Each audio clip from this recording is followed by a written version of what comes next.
This is my garage closet. In the last episode, I built these cabinets, drawers, the whole array. I textured and repaired all of the walls. I put tile flooring down in here and generally just cleaned up the place. There's still a lot of work left to do, but ultimately I want to finish this project in this video. Hopefully I can make it in the next few months. Does that seem ridiculous? I want to finish this project in this video and I want to move on to new projects. I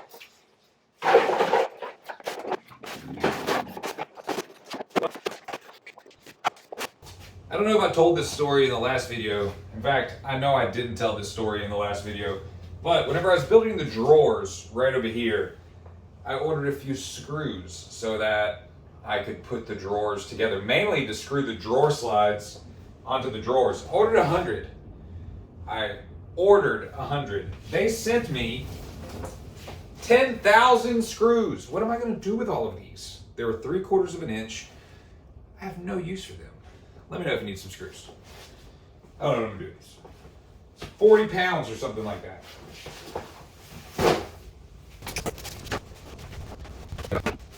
Okay, I'm feeling a little bit more free now.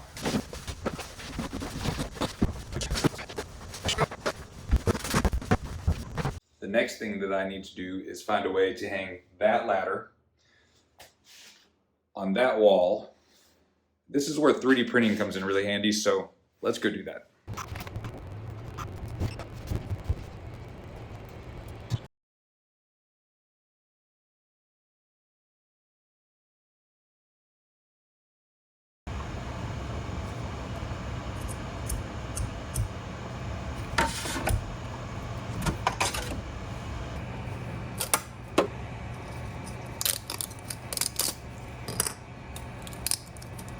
I got everything 3D printed, however, I realized a problem right along the way in that I can't put all of my tools on this wall,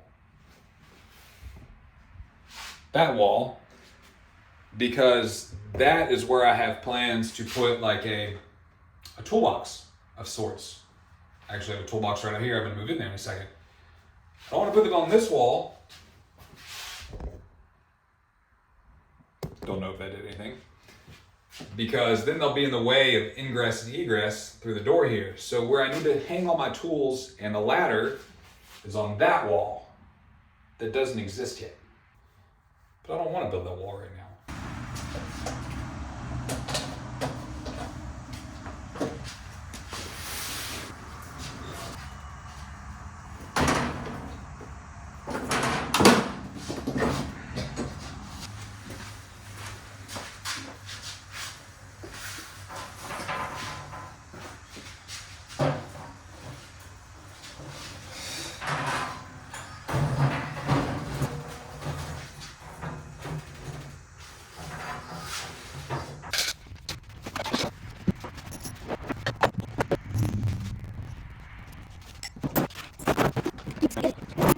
Did a little bit of cleaning up, and here I have all my water hose fittings and tire repair kit in there.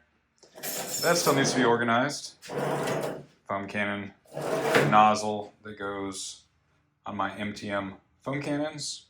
Really pretty much nothing in here. Lots of space to store things, and really nothing in here as well. So a lot more storage opportunities. I think I'll probably just leave the lid open. I'd really love to just take it off, but it's riveted on. Don't really like that. And I'm going to build my shelves over the top so that I can probably put the foam cannons up on the shelves, and anything else that I want to be easy to grab, it's right there and available. It was about now that I decided I had to build that wall.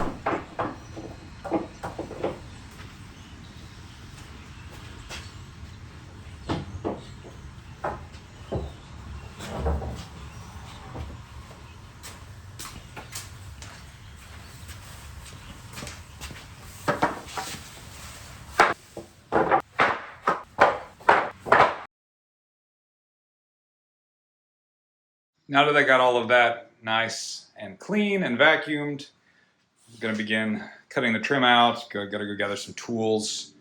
I'm gonna build this wall here. There'll be a weird gap between these two until I tear this wall out. but that'll buy me some time.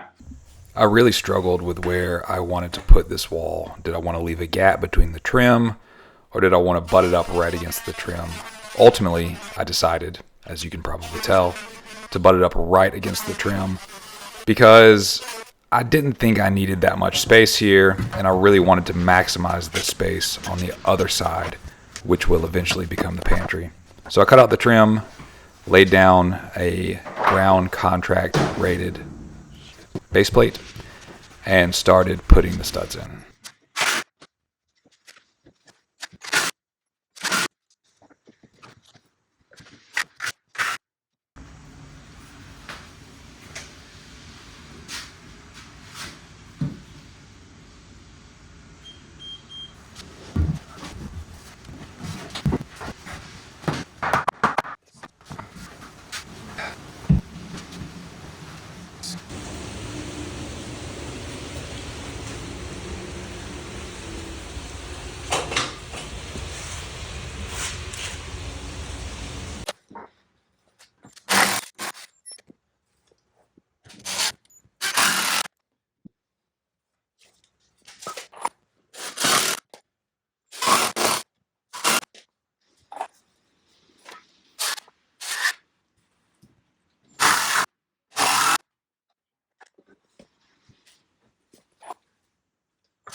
I ran out of pieces of wood, and it's raining really big time, so I don't want to go use my chop saw or else I'll get soaking wet walking to the shop.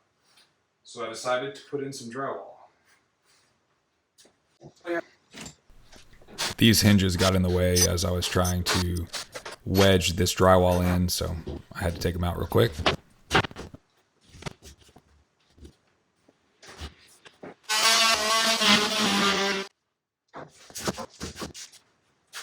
Summer, I was in my front yard watering the flowers or something, and a truck turned onto my street, not realizing their toolbox was on the bed cover.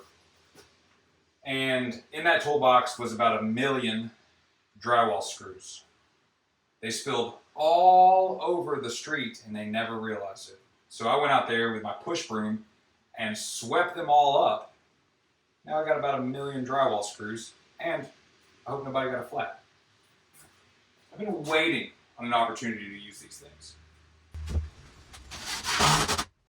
This is the first time I've ever hung a big piece of drywall, so I used a laser. I don't know if that's standard, but my screws are very straight. I just finished framing up the wall. Let me show you a little of the detail. I laid out these crossboards on 16-inch verticals, just like they are horizontals. So essentially what I have here is a 32 by 16 grid, 32 vertically, 16 horizontally. And that'll allow me to hang anything I need to hang on this wall, because anything you hang is really gonna be at least 48 inches high, if not a little higher. So the top of my top one is 7 feet, and then 16 inches down, 16 inches down, which I think is gonna work really nicely for hanging tools and everything on this wall in a really organized and strong manner. Whenever I was screwing these in, I screwed them in from the side on a lot of them, but then the ones that I couldn't screw in from the side, because I'd already done this one, I just came in from the top and the bottom. And really, I feel like that's gonna be pretty strong as well, because you're not losing too much of the angle, too much of the screw to the angle that is put in at.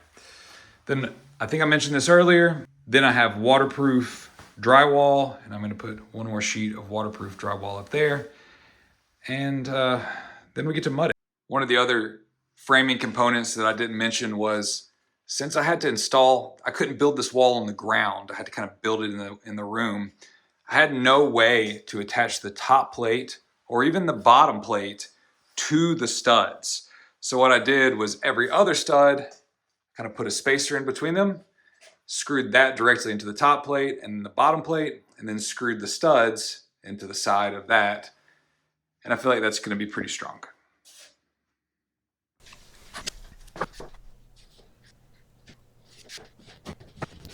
Now, whenever I decided to put in this last piece of drywall, I thought it needed to be a very, very tight fit. So my tolerances are like a 1/16 of an inch on each side. I don't know if that really matters, but once again, the hinge got in the way, and I had to give it the old hand hammer a couple of times in order to get it all the way in there. Turn the lights off, start the screw down process. This was really easy because the studs are straight, and I hit every stud because the laser guided me. Now that the drywall is done, I need to focus on repairing the hole right down here. So where the water line comes in, I put that foam back there to kind of seal it from bugs, but now I gotta patch that with drywall.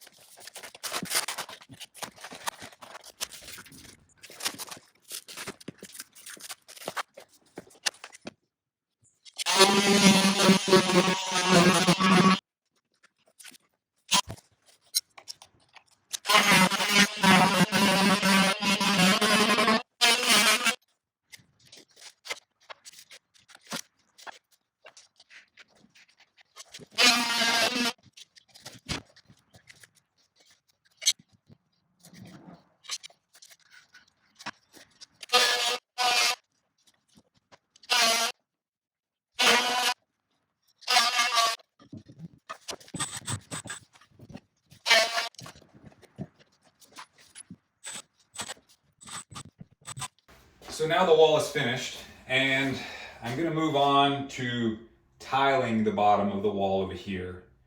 My original plan was to tile the wall on this side because I was gonna hang everything right here. Then I decided it was gonna be in my way. So I think a much better option, since I'm gonna be hanging weed eaters and blowers and everything else from this side, is to tile the bottom down here so that if they hit the wall, it doesn't get them dirty, they can be wiped off / mopped really easily. Seems like the best thing to do. I saw a YouTube video that said, don't stick down any tile until your last piece of tile is cut. That is great advice. I have my tile cut and laid out. It's ready to thin set. I have the laser set up, but I just noticed before I put the tile in, I'm gonna wanna go ahead and put a skim coat and texture really right in this section right here, because I don't want to have to like get in there around the tile and be careful around the tile. So I'm gonna do that right now. I have some drywall mud. Let's do it.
I made a small mental mistake here, even though it didn't actually pan out to be a physical mistake, in that I thought I would start from the left side or the door side and work my way into the corner because I thought the door side would be the most seen side and therefore it needed to be perfectly aligned, and if I needed to trim down the corner, I could do that because it wouldn't be seen. Well, it turns out the door is covering that side when it's open, so you never see it. It all turned out great in the end, but that was a pretty big mental mistake. Got the tile in. I'll give it a little bit of time before I start to grout it. But they turned out pretty good, nice and level. I used the laser. And then I went ahead and filled in this little spot right here that was missing a tile. So that's done. I'll grout it whenever I grout these vertical ones. But while those dry, I think I'm going to start putting a skim layer on this.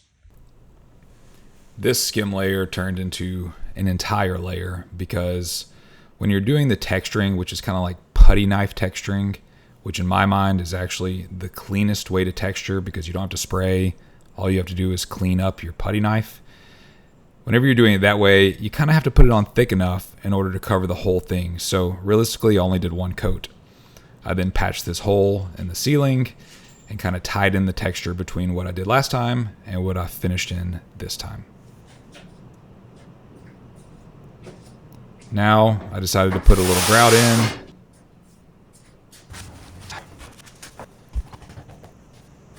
This time I got smart and decided to just mix up a little bit of grout in a disposable cup. This was the greatest idea of my life because whenever I was done, all I had to do was throw the cup away. Don't know if this is common knowledge amongst people in the trades, but man, it's easy to just put things in disposable cups.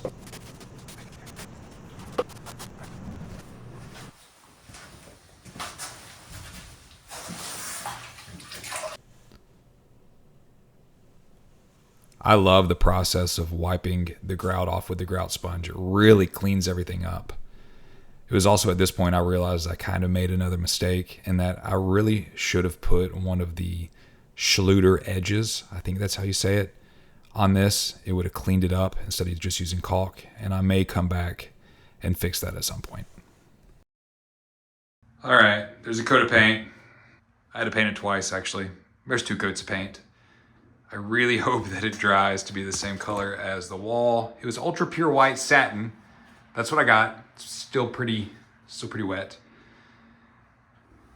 Fingers crossed. It's the same color. Now it's finally time to put the door back in. Before I put the pins back in the door, you can see here, I actually put a very thin coat of red and tacky grease on every pin. Never done that before either, but seemed like a good idea in the moment. Hopefully it'll never creak and always open very smoothly.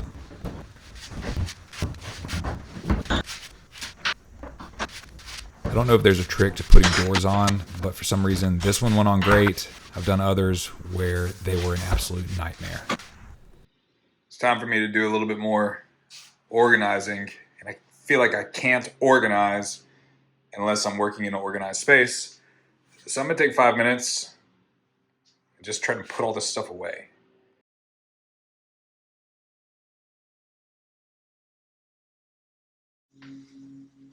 The next thing I'm gonna do is install a door stop so that the door handle won't punch a hole in this wall, because I know it's close. I got one of these really nice magnetic ones, so it'll hold the door shut or open too. Luckily, I'm the one who put the studs in here, so I know exactly where they're at.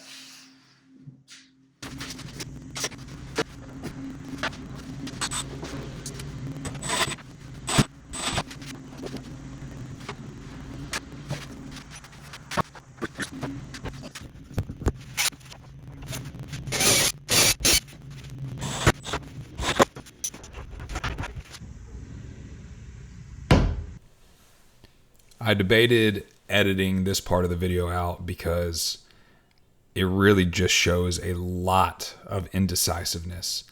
I went over this layout multiple times, took things down, put them back up, but it's part of the process that's important in order to get things right. So ultimately, I left it in. Probably going to be reaching for the blower most often. I think right here is like a great spot because I can pull these straight out and not hit it, and then lift this up and then hope I don't hit the fishing pole. I 3D printed this cool little mount. Very simple. Just screws into the wall, and the little hooks on the side of the blower hook right into it.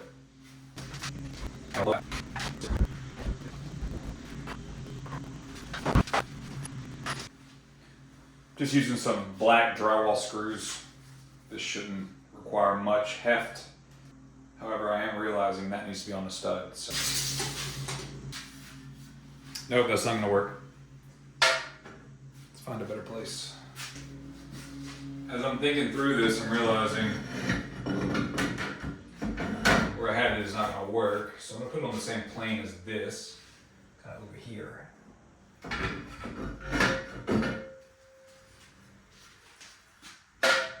think that'll be nice.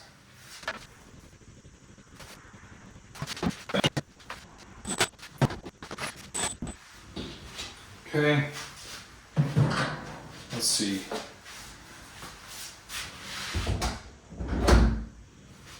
It's pretty nice.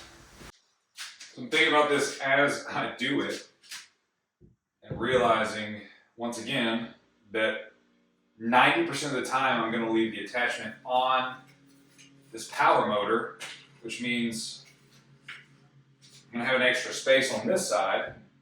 But I also need to make sure too that I put it in such a way that it's really easy to, that it rests on the tile. So I think that's probably in this general vicinity.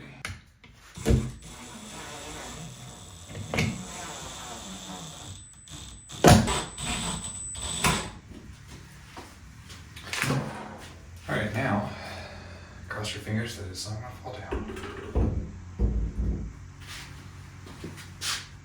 Very nice.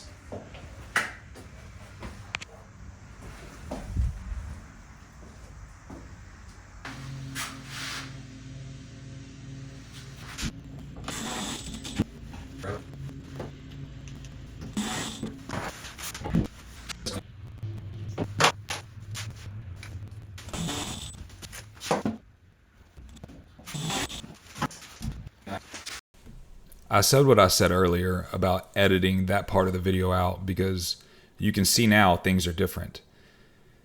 I decided to detach the broom / stick handles from their mother piece of aluminum tray and move them all around individually. That way I had more flexibility in how to put them. It took about 10 permutations in order to get to this layout. But I'm really happy with how it looks now, even though I didn't have a plan going in.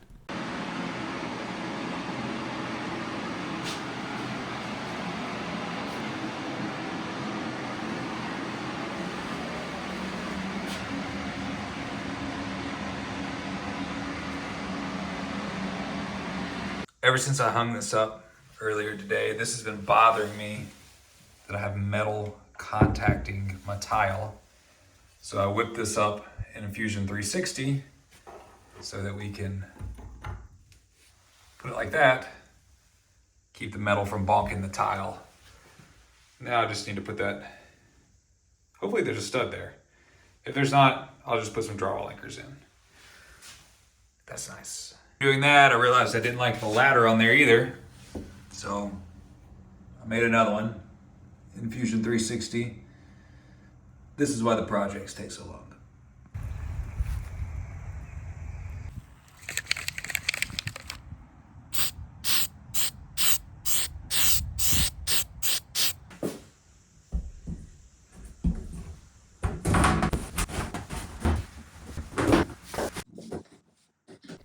So now moving on to the actual work surface on top of the drawer portion of the cabinets.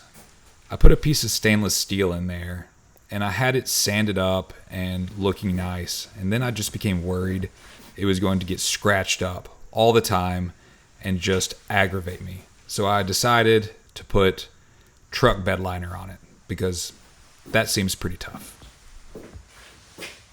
I'm gonna go ahead and start making the shelf that I'm gonna hang over my toolbox. I'm gonna make it out of this last remaining piece of Baltic birch.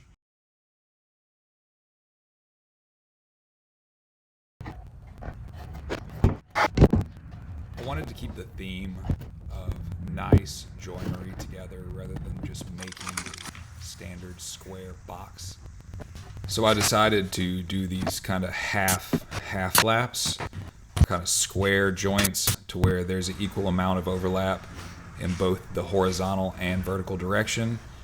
I think they turned out pretty cool and am generally happy with the look of everything. After getting it all pinned together and glued up, I went ahead and checked for squareness by measuring corner to corner. Then I let it dry and came in here and used 4 or 5 different measuring tools in order to get this thing mounted. And reviewing this footage, it's almost comical how much time I spent to get this thing mounted on the wall. But it's right where I want it.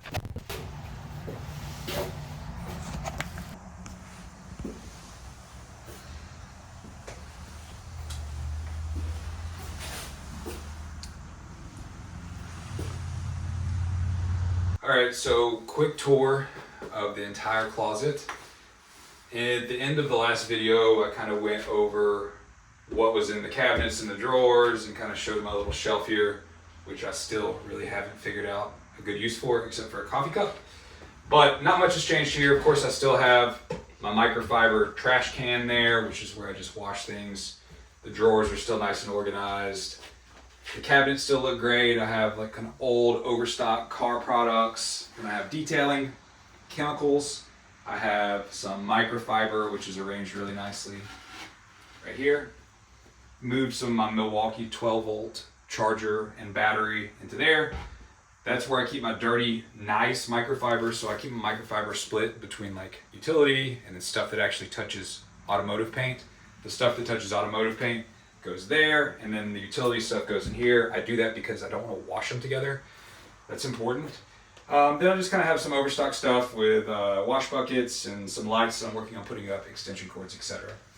But what I've really done in this video, as you've seen if you've watched to this point, is kind of this half of the closet. So yeah, scoot over there and let me show you what's done. So this shelf is kind of a catch-all, is what I'm hoping it to be, catch-all, but still keep organized. I kind of have my tripods and stuff there. I have my home toolkit, and the home toolkit just keeps like stuff that I need handy. So some pliers, some drywall saws, flathead, a few things like that. First aid kit up at the top. I need to find a better spot for it because if I need first aid, nobody else is going to be able to reach that, but I'll find a good spot for that. Actually might look good in here, but it might take some of the utility of the shelf away. I'll have to think about it. Then I have my tool chest right here, paper towels, etc. I like these little magnetic trays just to throw things in. I keep my pressure washer nozzles in there. Then I began to stock this with stuff that's handy to have close to the house, not in the shop, which is like garden hose quick connects and a few things like that. Tire plug. I use this more than I should. Then the other ones are actually empty. I have my tire and wheel stool down here, which is just a cheap stool from Uline. I need to get a better one, but for now, that'll do the job. And then over here, this is really where the magic has happened in this video. So let's get a little bit closer look at this.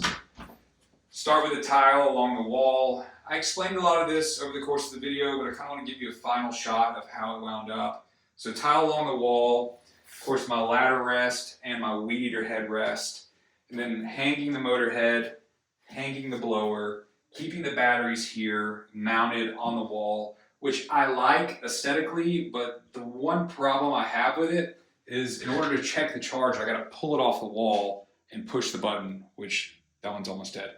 So not the greatest functionality. I may alter that over the course of the next, who knows how long. Fishing pole up there is great because it's completely out of the way and I don't use it very often. It's actually my son's. And then the other stuff here behind the wall. Don't love this yet either, but I don't have a better solution in the near term. So this may change, it may evolve, but the work here is done and it looks amazing. And I'm super, super satisfied with how it came out. All in all, I think I'm about 3.5 months into this project, which is crazy from a time commitment perspective, but also, you know, that's not even every weekend. That's honestly a day a week, maybe, if not less than that. So anyway, thanks for watching. Hope you enjoyed this. Stay tuned to kind of watch me evolve the house and make it perfect. Okay, here's the breakdown of what it actually cost me to get all of this done. I initially budgeted about $1,000. I projected it to be about $1,300 after I went out and actually costed everything. But what it wound up being in total is $1,008.18. I didn't factor any of the labor in, obviously, because it would be way more expensive. But this is what I like to do. This is my hobby. So the labor doesn't count. I don't count my labor whenever I'm playing basketball or doing anything else. So this is what it cost, $1,008.18. And if you want to, you can pause it, kind of go through my numbers and exactly what I spent. Some things were over budget, some things were under budget, but in general, I did a pretty good job costing it out. Over on the right is where it says notes, and you can see what I actually spent on there as I detailed some of the things out a little bit more clearly. But I have a spreadsheet like this for every project that I want done. In fact, if you kind of look down at the bottom, you can see some of the tabs where I have Mission Perfect House, which is like my dashboard, and then all of the other things I want to do. And I go through, and this is how I manage my projects. It works really, really well for me and allows me to keep a tight grasp on all of my expenses. If there's any interest in me going through the spreadsheets and showing how they're built, I'm happy to do that. But just let me know. So anyway, and now I'll leave you with some beauty shots. If you got to this point in the video, thank you so much for watching. I'm already working on the next project, so stay tuned.